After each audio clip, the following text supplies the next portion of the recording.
ഞാനിപ്പോൾ ഉള്ളത് ആലപ്പുഴ ടൗണിലാണ്. എനിക്ക് തോന്നുന്നു ഈ സുബോറോബൺ ഇവിടെ ട്രെൻഡിങ് ആയിട്ട് എല്ലാവരും കഴിച്ചിട്ട് ഞാൻ മാത്രമേ ഉള്ളത് ട്രൈ ചെയ്യാൻ തോന്നുന്നു. അത്ര വീഡിയോസാണ് ഞാൻ കണ്ടത്. ഇന്നിത് കഴിക്കാനായിട്ട് വന്നില്ല, വേറെ ഷോപ്പിംഗ് കാര്യങ്ങളൊക്കെ വന്നപ്പോൾ ഇത് എന്തായാലും കഴിച്ചിട്ട് പോകാമെന്ന് വിചാരിച്ചു വന്നായിരുന്നു. കഴിഞ്ഞ ദിവസം വന്നപ്പോൾ ഇത് കിട്ടിയില്ല, തീർന്നു പോയായിരുന്നു. ജസ്റ്റ് കട്ട് ചെയ്ത് കാണിച്ചു തരാം. ഈ ഷുഗർ കട്ടുള്ളവരൊന്നും ഇങ്ങനത്തെ വീഡിയോസ് കാണരുത്. കാര്യം ഇത് കൊതി വന്നിട്ടാന്ന് തോന്നുന്നു. ഇത് മറ്റൊരു മാസത്തിലാണ്.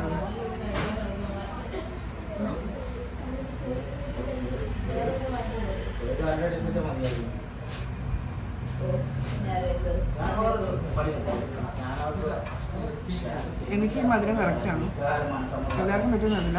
നല്ല ബട്ടർലി നല്ല സോഫ്റ്റ് ബണ്ണാണ്, കുറച്ച് മധുരമൊക്കെ വരുന്നുണ്ട്. ബണ്ണൊക്കെ ട്രെൻഡിങ് ആണെങ്കിലും ഇപ്പോൾ ആലപ്പുഴയിൽ ഇത് തന്നെയാണ് അപ്പോൾ ട്രെൻഡിങ്ങും ഒക്കെ. എല്ലാവരും കഴിച്ചിട്ടുണ്ട്, കഴിക്കാത്തവർ എന്തായാലും വന്ന് കഴിച്ചോളൂ.